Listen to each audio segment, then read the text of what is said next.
ওকে এখানে নিয়ে এসেছি জামাইবাবু।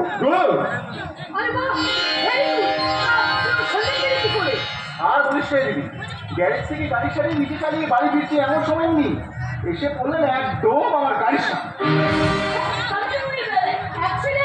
আরে না না না না, অত বড় সড়ো কিছু মানুষ না, খুব জোরে ব্রেকটা কষেছিলাম তো পড়ার জোরে লাগি।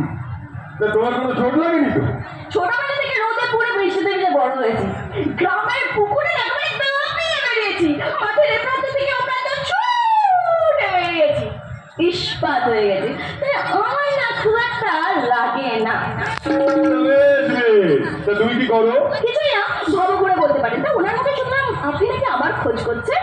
আরে হ্যাঁ দাঁড়াও বলবো, আসলে এখন তো তুমি সমাজের চোখে হিরোইন হয়ে গেছে।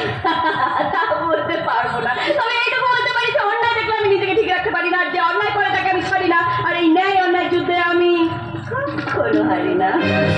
অপূর্ব, অনবদ্য, অসাধারণ। তা এবার বলুন তো, হঠাৎ করে আপনি আমার খোঁজ করছিলেন কেন? আরে বলবো সবুর করো, এত তারা কিসে? তুমি বলো ওর জন্য কিছু খাওয়া দাওয়ার ব্যবস্থা করো। ঠিক আছে, ব্যবস্থা করছি। এই ভাই একটু শোন।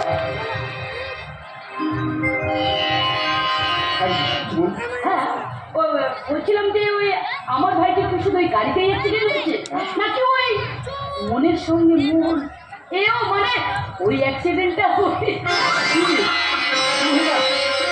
আরে বাবা চালিয়ে যা তবে হ্যাঁ জানেন তো আমার ভাইকে কিন্তু মানে পছন্দ আছে, তার মানে আমার ওই পছন্দ হয়েছিল। এই ভাই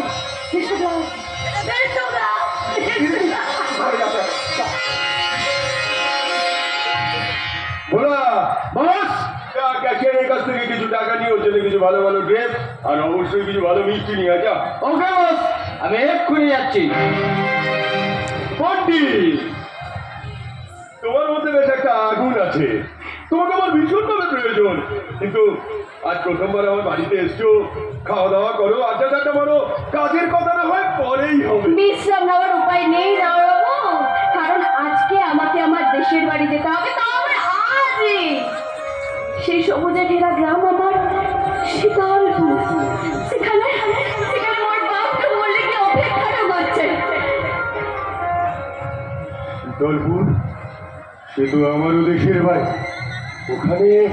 ওখানেই তো হেডমাস্টারটাকে আমি। কি হলো, কিছু ভাবছেন নাকি? না ঠিক আছে, যাবে যখন যেও, তবে আজ যখন একবার আমার বাড়িতে এসেছো এত তাড়াতাড়ি আমি তোমাকে ছাড়ছি না, কিন্তু আমার এই একমাত্র শালার সঙ্গে একটু গল্প করো, আড্ডা টাড্ডা মারো। কিরে তোরা গল্প কর, আমি বরঞ্চ একটু ঘুরে আসছি। হ্যাঁ পাখি, আমি তো এখন তোমাকে সব কথা বলবো না, এখন যদি আমি তোমাকে সব বলে দিই তাহলে তো তুমি আমার কথা শুনবে না। তার আগে আমি তোমার ওই ভেতরে রিক্সটাকে স্লো পয়সন করে করিয়ে দেবো।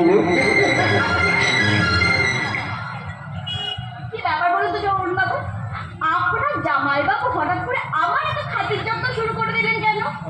আমার মনে হয় শালা বাবু না বউ করার প্ল্যান করছে, সেই জন্য।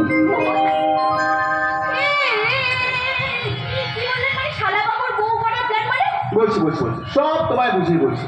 দেখো আমি বললাম যে জামাই বাবু একমাত্র শালা বাবু, আর আমার দিদির একমাত্র ভাই, আর তুমি হচ্ছ গিয়ে যাকে বলে আমার বউ। আমার বউ, আগে বলতে দাও তারপরে বলো। তার মানে তুমি হচ্ছ আমার জামাই বাবুর একমাত্র শালা বউ। এটা কি পাখি? আমি আপনার বউ?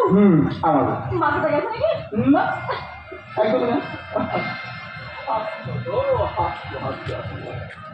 একটা কথা বলতে পারছি তো মাছ, অত কোনো বিশ্বাস করবে কেন আমি জানি না। যেদিন আমি তোমার প্রথম দেখেছিলাম না, সেদিন আমি তোমার না প্রেমে পড়ে গেছিলাম, যাকে বলতে পারো ইংলিশে যাকে বলে লাভ এট ফার্স্ট সাইট। এক্স্যাক্টলি তাই। এবার বলো তো পাখি, তুমি আমার সাথে প্রেমটা করবে তুমি? যদি বলি এত পাখি কি আছে, সময় নাও না, শুধু একটা রিকোয়েস্ট আমার কাছে, না বলো না। কিন্তু আপনি কে? আমি আপনাকে চিনি না।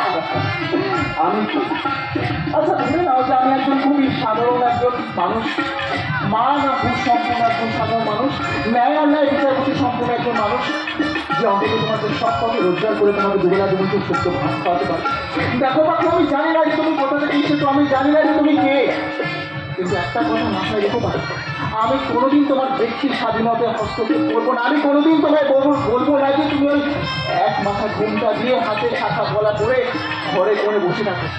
বরঞ্চ আমি তোমাকে বলবো যে তুমি মাতঙ্গিনী হাজরার মতো তুমি দুর্বার গতিতে তুমি এগিয়ে চলো। শুধু একটাই অনুরোধ তোমার কাছে পাবো, তোমার সব কাজ সেরে আমার কাছে ফিরে এসো আর আমার